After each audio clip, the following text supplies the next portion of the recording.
And good evening, everybody. I'm Scott Couch, live in the Fox 17 studios, getting answers to questions that we hope will help you decide who should be Nashville's next mayor, either Freddie O'Connell or Alice Rolli. Very few rules, but I want to go over them really quickly for our audience as well as our candidates. The candidates will have 45 seconds to respond to each question. We've got a timekeeper here in studio, and we will alert the candidates when their time's almost up. The candidates also have a 30-second rebuttal opportunity with each question if they choose. The candidates also have 1 minute each for opening and closing remarks, and we will begin our opening statements right now with Metro Councilman Freddie O'Connell. By the way, welcome to our studios. Glad to see you again. Tickled to have you here. And Freddie, you have the floor. Great, Scott. Thank you so much. Thanks to Fox for hosting us. My name is Freddie O'Connell. I grew up here in Nashville. Excited to be here. My parents have been along for this ride with me. My mom's a retired school teacher. My dad's a retired ranger with the U.S. Army Corps. My brother was in town this week supporting my dad's 50th anniversary being in Nashville as a songwriter. So that was a lot of fun to be able to have the whole family together. And we've got 2 daughters in our public schools. The place we got to, I'm honored to have been the top choice of Nashville voters in the August 3rd election, and I'm especially proud to have earned the endorsements of Matt Wiltshire, Senators Yarbrough and Campbell, and also the endorsement of the Nashville Central Labor Council. We got to this point because our campaign was focused on how we invest in a Nashville for Nashvillians. That means focusing on cost of living, quality of life issues, including safety in schools, but also how Metro delivers service. And I'm looking forward to the opportunity to earn the votes of your viewers tonight as we have this important conversation. Perfect. And Alice, I'll give you a few extra seconds in a minute than we gave Freddie, and you have the floor. Well, thank you. Thank you, Scott, for having us. And it is good to see, to be here tonight as our first televised debate in this next chapter. So I am running to serve as Nashville's 10th mayor to reset the compact between our citizens and our city hall. I'm running because residents are worried that only a quarter of our kids are reading on grade level, and I'm running because business owners are concerned with rising crime and too many empty officer positions. And I'm running because all over the county, people tell me they don't care what your political party is if you cannot fill a pothole. So after 20 years of approaching these challenges the same way, I think it is time for us to bring a new and a fresh approach to how we manage our growing city and how we look forward to the future to build a Nashville that we can all be proud to be a part of. Thank you. Perfect timing. Now, Alice, you get the first question, first opportunity to answer. School safety remains a priority in Nashville. As our viewers know, we still do not have school resource officers in our elementary schools.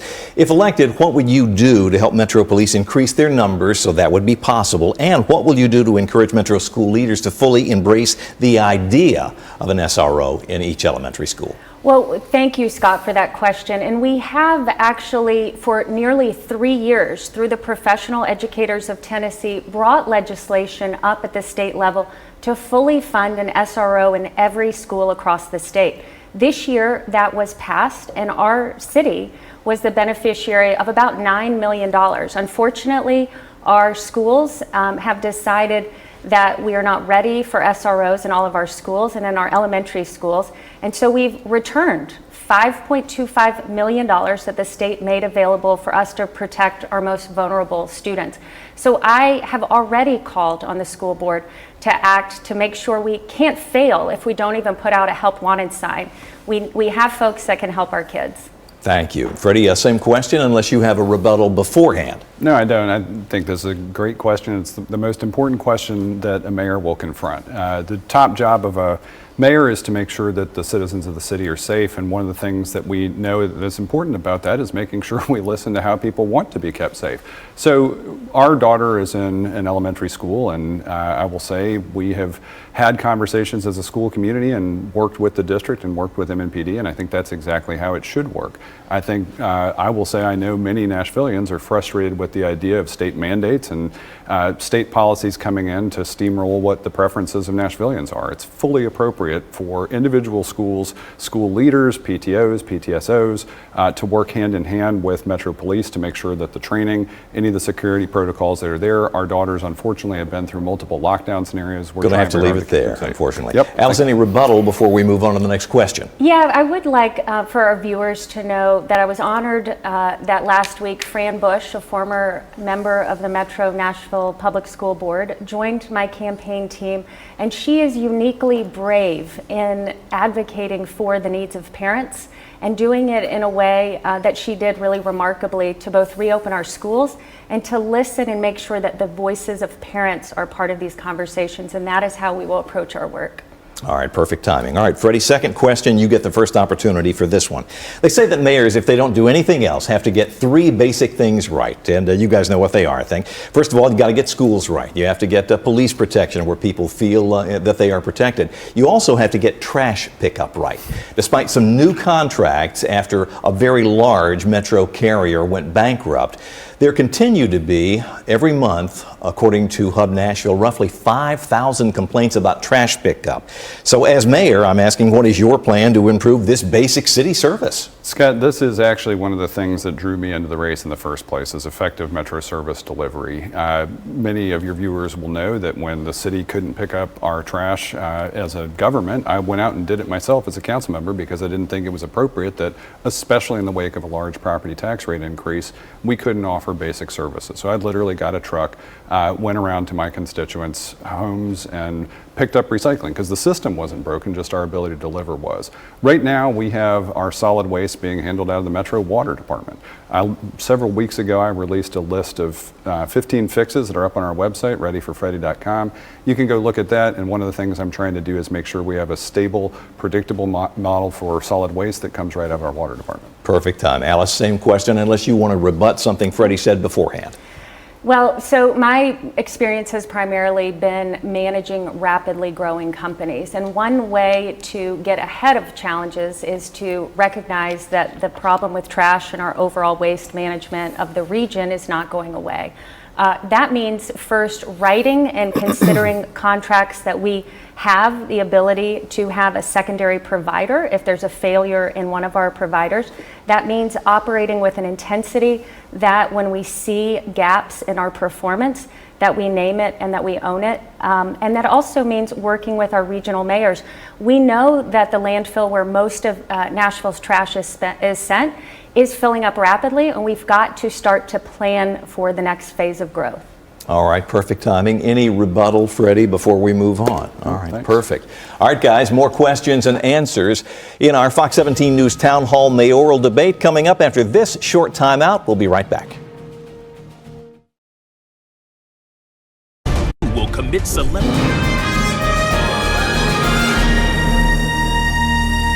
Welcome back to our town hall. Up to question number 3. Alice Rolli gets the first opportunity. In June of 2020, the Metro Council approved an income tax, or I should say a property tax increase of 34%. Since that time, inflation has skyrocketed, prompting city employees to ask for and receive pay raises. Are the city's finances sufficient right now to operate without a tax increase in the next 4 years, or is another tax hike, Alice Rolli, inevitable during that time frame?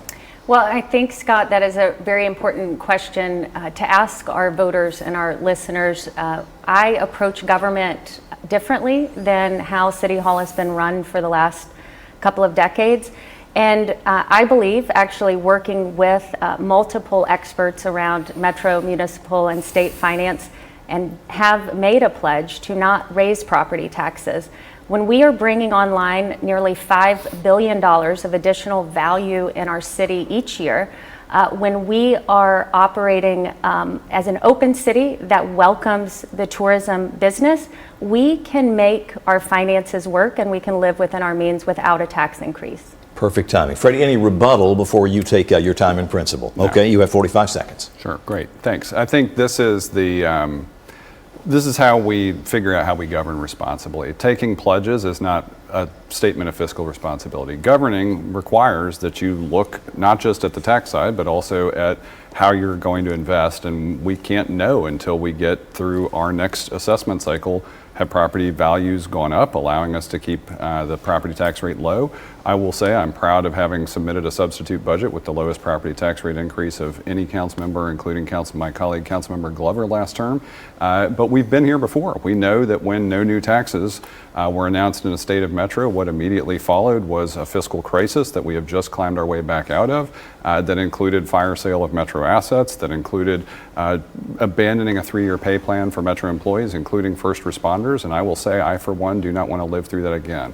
Credit to Mayor Cooper for helping us get there. All right, hated to cut you off. But fourth question, Freddie, you get the first opportunity at this one. As mayor, what can you do, what will you do to improve the gridlock that gets worse in Nashville on our roads every year? Thanks. That's another quality of life question that I think is critically important. We know Mayor Cooper put us through the very helpful exercise of creating a comprehensive transportation plan that included everything from traffic management, which we desperately need modernization of, state of good repair to ensure that our bridges and culverts program, which had almost zeroed out, are being addressed effectively, potholes, and then of course transit, which is a very popular topic in the city. We are the last major American city to not have either the funding or system that we have an antiquated hub and spoke system where everybody comes into downtown, which actually increases congestion. We've got a plan to go much further than that that fits within our operating capacity as a city. Perfect. Alice, any rebuttal before you answer the question in chief? All right, what can you do to fix the traffic? Well, I think first we can not do what we did last time. Councilman O'Connell was one of the chief architects and fans of the 28 failed transit referendum, where the statement was, hey, if $9 billion isn't enough, we'll just go back to the taxpayers for more. Our voters rejected that 2-1, recognizing that the way to fix traffic in Nashville must be a regional approach. It must be, which has now been laid out, an approach that brings the reality that our county neighbors are growing significantly faster than us, and coming with a regional approach and with that next chapter. Freddie, any rebuttal? Go ahead, sir. I'd like to rebut that, yeah. I know it's popular to imagine that, and sometimes it's easy to project what we wish had happened, but I was not either an architect of that plan. In fact, I was not allowed to see the plan until I invited myself into the mayor's office to see it, and I declined an invitation to actually be there for the kickoff of the plan because I had serious concerns about it. In fact, over the course of that conversation, we obviously as a city confronted the choice of whether to do more things than I think a lot of us anticipated, or nothing. And unfortunately, 6 years later, we are still stuck with nothing, and I know we need to do better. I think this is a place that Ms. Rolli and I agree. All right, with that, we're going to take a break. We're going to be back with more of our Fox 17 News Town Hall Mayoral Debate right after this. Are you having electrical issues?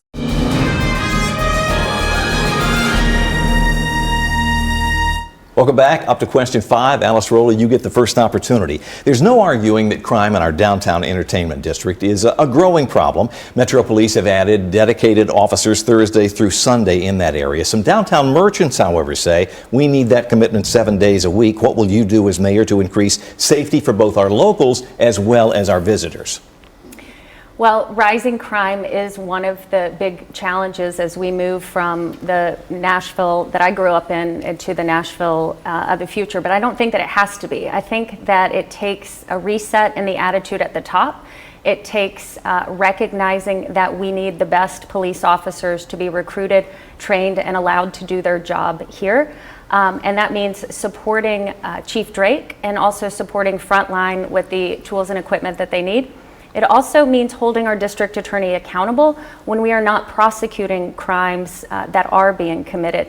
So I think if we can get back to the basics and letting our police officers do their job, we can see crime rates be reduced and the downtown improved. Freddie, you have the next question, but do you have a rebuttal prior to that? Yeah. All right, go right ahead, sir. Great. So this is where I think having an advantage in representing this part of the city helps. Again, I agree we should be standing in support of a great police chief. I got to work with him, in fact, when he was commander of Central Precinct, where the entertainment district is located. This entertainment district initiative probably does need to expand to 7 days a week, but we're going to need to do that as we make other important investments that Mayor Cooper has already led on to ensure that we have an appropriately staffed police department. It's good to be in a position where our police officers are earning more than Tennessee Highway Patrol officers, and in fact more than any other in the state. That's a great place to be at. But we also need to make sure that folks like Antioch, where it's the fastest growing part of the city, where they're having a new police precinct, get those resources as well.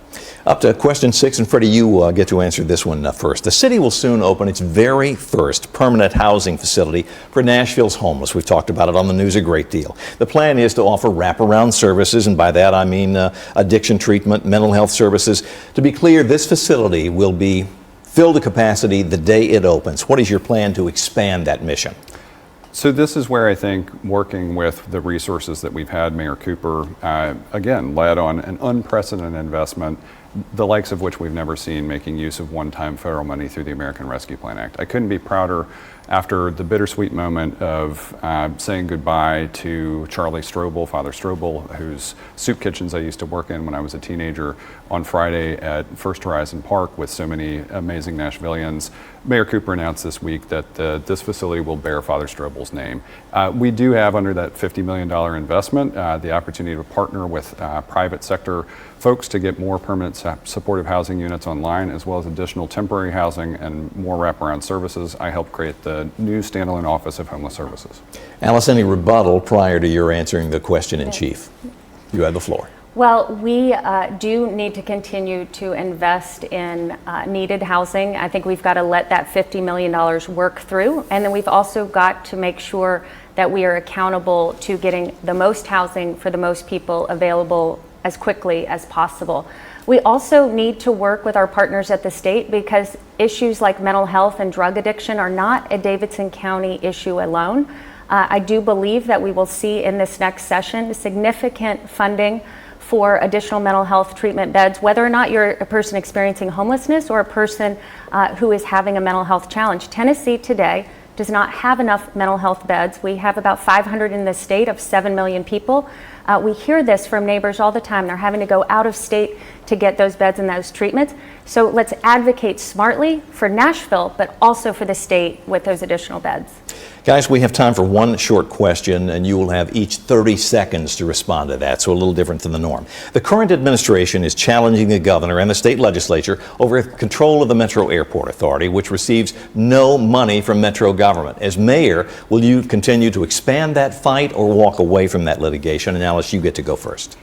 Well, my hope is that this is resolved before we take office. It probably won't be. I'd love to actually offer a third path that we actually saw work out with the Convention Center Authority. We saw our partners with the state have a role with the Convention Center Authority, with the mayor having the primary control over the board. I actually frequently believe that that the state's investment in our airport deserves a seat at the table, and that we can come up with a third way. All right, Freddie, any rebuttal prior to your answering? Go ahead, sir, 30 seconds. Sure, and I think in this case, it's a question of how do we do this balance. We know that unfortunately the state has been aggressive in coming after assets, opportunities, and I think as long as we are involved in discussions of local control, most of these decisions are best held locally. I think that I'm not going to try to say, hey, we should do more than the legal action that's already underway. I mean, obviously I expect, like Ms. Rolli I'm sure would, to sit down with the legal director and be briefed on exactly where we are. But I think my preference overall would be to make sure we maintain local control of both our sports authority as well as our airport That's authority. our time. Alice, any rebuttal? All right.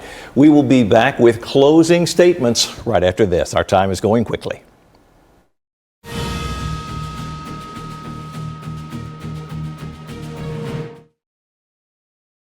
Feels good to be home. Time now for our closing remarks. Each of the candidates guaranteed 1 minute for those, and we begin with Alice Rolli. Thank you, Scott, and thank you, viewers, for joining us tonight in this first of many conversations that we will have to help you make a decision for who should be our city's next mayor. As a Nashville native, as a former public school teacher, as a businesswoman, as a mom, and the wife of a retired combat veteran, I believe uniquely I bring a very different approach to the attitude of leading and working together with our neighbors to find and create and build a Nashville that moves past the political tribalism that has hurt too many cities and brings a new kind of an attitude to how we can build a city that is safe, that is affordable, and that is our crime is managed under control. So I'd love the opportunity to get to know you and for you to get to know me. You can visit our website, alicerolli.com, and come and join us. Thank you. Perfect time. Freddie, you get the last bite at the apple, and again, 1 minute guaranteed. Great, thanks. Thanks, Scott. Well, thanks to you and to Fox for having us. Thanks to Ms. Rolli for being here in this final part of the conversation with me. I want to say thank you to the viewers and the voters who came out, more than 100,000 of you, to the polls. It was an honor to receive the support. We had an incredible team throughout that I should also thank.